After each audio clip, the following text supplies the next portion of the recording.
السلام علیکم ورحمۃ اللہ وبرکاتہ۔ ایک محلے میں دو گھر تھے، ایک امیر کا ایک غریب کا۔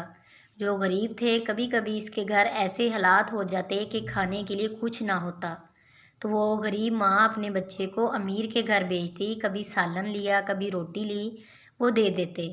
اور کبھی کبھار وہ امیر ماں بھی اپنے بچے کو غریب کے گھر بھیجتی، مگر صرف نمک ہی منگاتی کہ آج نمک ختم ہو گیا، تھوڑا دے دیں۔ تو وہ غریب ماں بہت خوش ہو کر دیتی۔ نمک تو ہر گھر میں موجود ہوتا ہے۔ ایک دن امیر ماں سے اپنے بیٹے نے کہا، ماں ہمارے پاس نمک تو ہے، آپ کیوں وہاں سے منگاتی ہیں؟ تو اس عظیم ماں نے کہا، بیٹا ہمارے پاس سب کچھ ہے، مگر وہ غریب ہیں اور ہم سے کچھ لینے آتے ہیں تو جھجکتے ہیں۔ میں نمک اس لیے منگاتی ہوں کہ انہیں یہ نہ لگے کہ ہم ان پہ احسان کرتے ہیں اور ان کی جھجک بھی ختم ہو جائے۔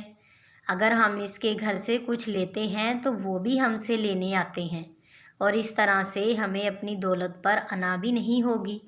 اگر اللہ پاک نے آپ کو دولت سے نوازا ہے تو مل بانٹ کے کھائیں اور اس طرح کسی غریب کی مدد کریں کہ کبھی آپ سے مدد لینے پہ شرمندہ نہ ہو۔ مزید اچھی سی ویڈیوز کے لیے ہمارے چینل کو سبسکرائب کریں، لائک کریں اور شیئر کریں۔ شکریہ۔